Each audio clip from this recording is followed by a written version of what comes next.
na, kamay sa mesa. Top 7 to hinahanap natin. Kung nakatira kayo sa may Riles, anong bagay sa loob ng inyong bahay ang posibleng mahulog kapag may dumating na tren? Kuya Jan? Alak. Bagay na bagay sa karakter mo. Sabi ni Kuya Jan, in character pa rin, ay alak.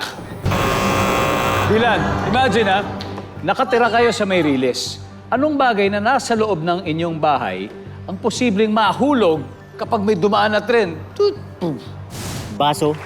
Mga baso. May baso. Baso. Uy! Wala rin. Lujud, eto, kung nakatira kayo sa may Riles, anong bagay sa loob ng inyong bahay ang posibleng mahulog kapag may tren na dumaan? Aparador. Nandiyan ba ang aparador? Wala rin. Kuya Simon, kung nakatira kayo sa may Riles, anong bagay sa loob ng bahay ang posibleng mahulog kapag may dumaang tren? Ilaw.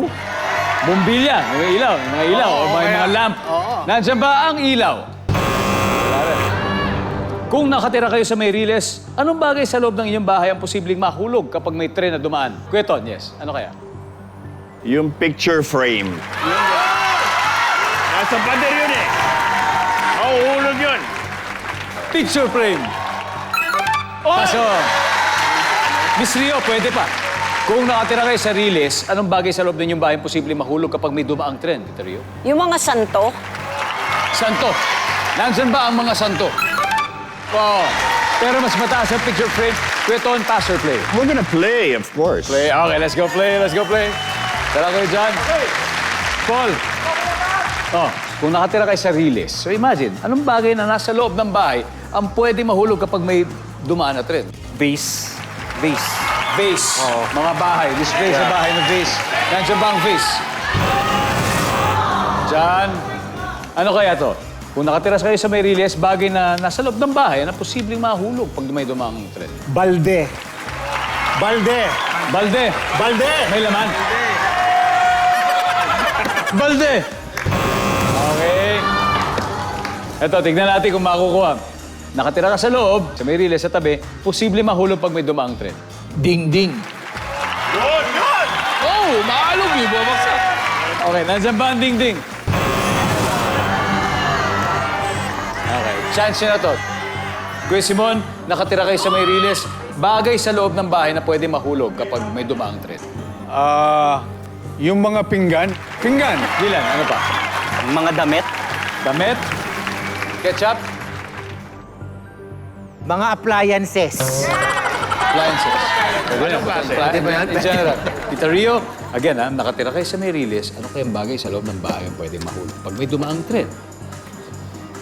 yung mga bag. Nandiyan ba ang bag?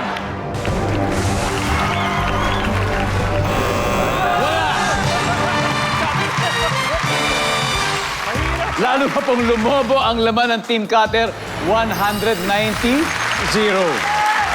At may 5 pa sa board, kaya sa studio audience, ito po pagkakataon nyo naman, ng 5,000 pesos.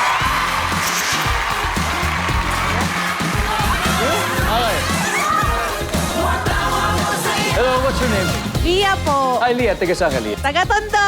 Wow, Tia. Lia, isipin mo, nakatira ka sa may Riles. Ano kayang bagay na nasa loob ng bahay ang pwedeng mahulog kung may dumaan na tren? Mga sampay. Sampay na damit. Mga damit, sinuggest ni Dylan, yung mga nakasampay na damit. Nandiyan ba yung survey? Good! Congratulations!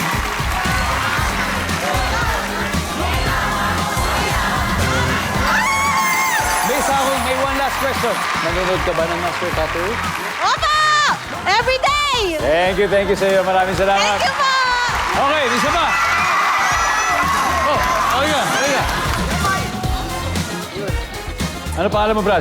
Miles Pulpera po. Miles, sige, saan tayo, Miles? Taga Malabon po. Okay, Miles. Nakatira ka sa may Riles. Anong bagay sa loob ng bahay ang pwede mahulog kung may dumaan na tren? Orasan po. Wall clock. Oo nga. Wall clock, nandiyan ba yan? Yes. 1,000.